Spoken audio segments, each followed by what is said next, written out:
Welcome back to Gospel Mix, everyone. I'm Emma Johnson, here with James Mitchell. And I'm James Mitchell.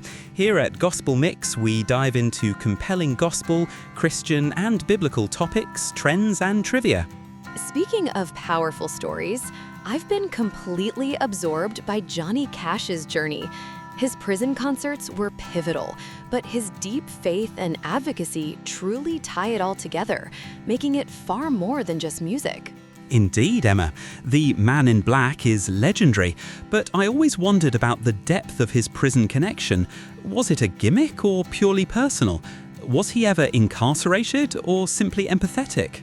No, he never served time, despite the Folsom prison blues image. His interest came from seeing inside the walls of Folsom Prison in the Air Force. This profoundly struck him, inspiring Folsom Prison Blues in '55, a song inmates adored. Requests to play at prisons followed, starting in '57 at Huntsville, then San Quentin in '58. Pure empathy from the start. But the thing is, his career in the late '60s, it wasn't doing so great. Drug addiction, declining sales. It was a pretty rough patch for him. So recording a live album at a prison, for him, was this huge opportunity to just totally reinvigorate things. Columbia, his record label, they were really hesitant at first. Are you sure about this, Johnny? But he convinced him. Wow, so it was almost a desperate move in a way then. I'd always thought those concerts were at the peak of his career. It's quite astonishing that he managed to pull it off when things were going downhill. What was it about those specific concerts, Folsom especially, that made them so legendary? Do you know what I mean? Beyond just the novelty of the setting. Absolutely. On January 13th, 1968, he performed 2 legendary shows at Folsom, right there in the cafeteria, actually, behind death row. They were just incredibly emotional, super raw. He connected with those inmates on such a deep level, performing songs about, prison life, despair, but also redemption. He even played Greystone Chapel, a song an inmate named Glenn Shirley had written. It moved Cash and the entire audience profoundly. And the album, At Folsom Prison, it just blew up. #1 country, top 15 national, 2 Grammys. It completely revitalized everything. And then, a year later, Johnny Cash at San Quentin, even bigger, topped the pop charts. That one, had A Boy Named Sue. It really solidified that Man in Black persona, representing the underdog. But, these concerts, they weren't just a smart career move. They were just so deeply intertwined with his personal redemption and his commitment to his Christian faith.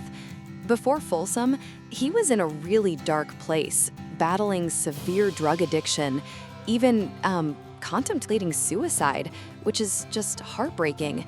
But he experienced this profound spiritual reawakening in late 1967 that really strengthened his already existing faith, which he'd had since childhood, and it kind of propelled his advocacy for prisoners. That's a fascinating connection, Emma.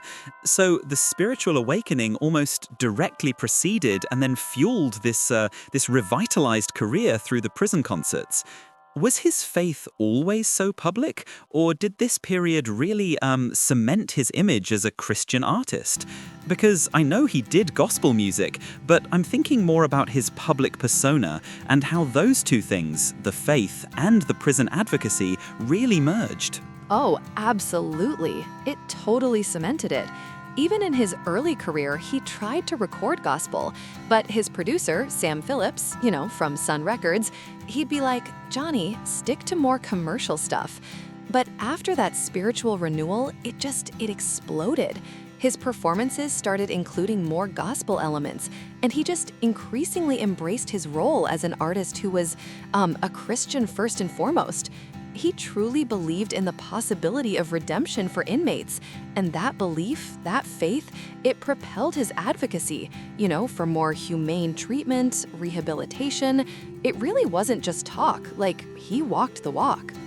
And that's where it gets really interesting, because he didn't just sing about it, he genuinely championed prison reform. He advocated for more humane treatment, better rehabilitation programs, and improved counseling for inmates being released, which was so ahead of his time in many ways. His Christian values were just clearly the driving force behind all of that. So he moved beyond just the concerts and actually engaged with the political side of things. That's quite a leap for a musician, especially back then. What kind of specific actions did he take in terms of advocating for reform? Did he meet with politicians, or was it more about using his platform in other ways? Oh, he totally went straight to the top, James. He testified before Congress on prison reform in 1972, which is just, imagine that, a country music star doing that. And he actually met with President Richard Nixon to discuss the issue. He really used his fame and influence to push for real change. He wasn't just, dropping in for a show and leaving. He believed in what he was doing, and his faith was just so integral to that. He kept releasing gospel albums throughout his career, too. Hymns by Johnny Cash in '59, The Holy Land in '69, and even later ones like The Man Comes Around in 2002, which, were just drenched in biblical themes. He even worked with Billy Graham, which is a huge indicator of his spiritual convictions. Even the concerts at places like Cummins and Arkansas in '69, they featured gospel songs right there in the set list. It was just always present. Right. So when we talk about that narrative, death row to gospel star, it's not like he stopped singing about prisons and just switched completely to gospel. It's much more nuanced, His prison concerts, they were always infused with themes of sin, sorrow, moral struggle, and ultimately redemption. Those are just core gospel concepts, really. So they were a powerful expression of his Christian faith and his lifelong empathy for the marginalized. Right. So it's less of a linear journey from one to the other, and more of a deeply interwoven narrative where his faith informed his advocacy for the incarcerated and vice versa. It's quite a profound legacy when you look at it that way.